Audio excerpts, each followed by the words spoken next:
और देवभूमि की प्रसिद्ध चारधाम यात्रा की तैयारियां पूरी हो चुकी हैं। संबंधित तैयारियों को अंतिम रूप दे दिया गया है, क्योंकि 30 अप्रैल यानी कि कल से चारधाम यात्रा का आगाज होने जा रहा है। लाखों लोगों ने यात्रा का पंजीकरण कराया है। ऑफलाइन पंजीकरण की प्रक्रिया भी जारी है। बड़ी खबर आपको बता रहे हैं, कल से चारधाम यात्रा का आगाज होने जा रहा है। कई लोगों ने, लाखों लोगों ने इसके लिए पंजीयन कराया हुआ है, रजिस्ट्रेशन कराया हुआ है और अब ऑफलाइन पंजीकरण की प्रक्रिया भी जल्दी शुरू कर दी जाएगी। हालांकि लगातार चारधाम यात्रा को लेकर सरकार प्रतिबद्ध थी कि किस तरह से श्रद्धालुओं को तमाम सुविधाएं दी जाए और उसी को ध्यान में रखते हुए तैयारियां की गई हैं। तैयारियों को अंतिम रूप भी दे दिया गया है। चलिए, ज्यादा अपडेट के लिए सोनू हमारे साथ लगातार बने हुए हैं। सोनू, देवभूमि के प्रसिद्ध चारधाम यात्रा का कल से आगाज हो रहा है, यानी कि 30 अप्रैल से तैयारियां पूरी हो चुकी हैं क्या? और जिस तरह से बात की जा रही थी कि जो सुविधाओं को लेकर के श्रद्धालुओं को किसी भी असुविधा का सामना ना करना पड़े, चाहे वो ट्रैफिक को लेकर हो, जो सुविधाएं यात्रा के दौरान दी जाती, तमाम चीजों को लेकर इन सभी तैयारियों को दुरुस्त कर लिया गया है। देखिए ऋषिका, जब पिछले साल उत्तराखंड की चारधाम यात्रा हुई, उस वक्त जब यात्रा समापन की ओर थी, तभी से ही मुख्यमंत्री ने सभी शासन के विभाग के संबंधित विभागों के जो विभाग अध्यक्ष हैं उनको दिशा निर्देश दिए थे। हम कई माह पहले की बात कर रहे हैं, जब मुख्यमंत्री ने कहा था कि आगामी यात्रा सीजन को लेकर अभी से तैयारियां शुरू कर दी जाएं।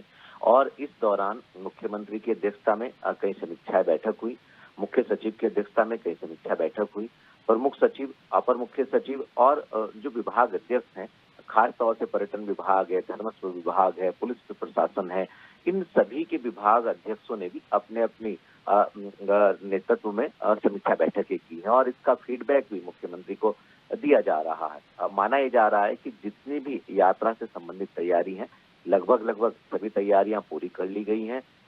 हर पहलू को ध्यान में रखा गया है।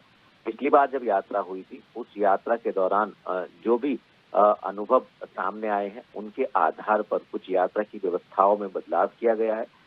सभी यात्री जो हैं एक अच्छी यात्रा का संदेश लेकर के जाएं, ये प्रयास सरकार का है।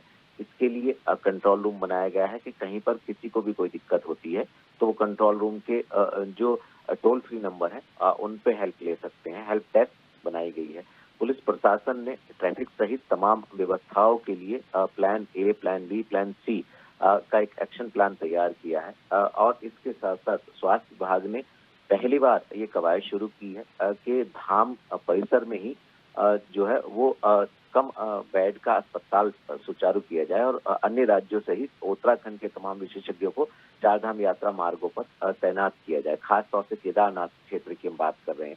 इसके अलावा जो सीसीटीवी कैमरे हैं यात्रा मार्गों पर यात्रियों की सुविधा को ध्यान में रखते हुए बड़ी संख्या में तकरीबन 600 से ज्यादा जो है सीसीटीवी कैमरे इस बार लगाए गए। ये पहली बार ऐसी व्यवस्था हुई है। इसके साथ साथ चारधाम यात्रा में जो पर्यटन सीजन है, ये इस यात्रा का एक इस रूप में भी हम इसको देख सकते हैं। इसके लिए पहली बार पैरामिलिट्री फोर्स को तैनात किया गया।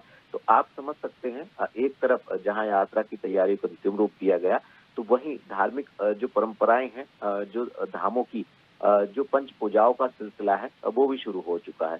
बाबा केदारनाथ की जो पंचमुखी जो उनकी उत्सव डोली है, वो जो शीतकालीन प्रवास स्थल है ओंकारेश्वर मंदिर ओखीमठ में, वहां से बाबा के धाम के लिए रवाना हो चुकी है। और जो बद्रीनाथ धाम की जो पहले से ही पूजा अर्चना होती है, कपाट खुलने से पहले की जो परंपराएं हैं वो भी शुरू हो चुकी हैं। तो अब इंतजार हो रहा है सिर्फ और सिर्फ कपाट खुलने का, और इसके लिए ऑफलाइन और ऑनलाइन बड़ी संख्या में लाखों लाख श्रद्धालु जो है वो अभी तक अपना पंजीकरण करा चुके हैं। तो सरकार की कोशिश ऋषिका यही है कि जो भी श्रद्धालु बड़े मनोभाव के साथ उत्तराखंड पहुंच रहे हैं, वो एक सुखद और सुरक्षित यात्रा का संदेश लेकर वापस लौटें। अब बिल्कुल सोनू, जिस तरह से आपने जानकारी दे, देखिए लगातार सरकार का प्रयास यही है कि देवभूमि की प्रसिद्ध चारधाम यात्रा पर जो भी लोग पहुंच रहे हैं उन्हें किसी भी तरह की असुविधा ना हो। इसके लिए सरकार काफी लंबे समय से तैयारियों में जुटी हुई थी। फिलहाल तमाम जानकारी के लिए शुक्रिया। बने रहिए हमारे साथ, आगे भी आपसे अपडेट लेंगे। तो चारधाम यात्रा का आगाज 30 अप्रैल यानी कल से हो रहा है। लाखों लोगों ने पंजीकरण कराया हुआ है। और ऑफलाइन पंजीकरण भी जारी है।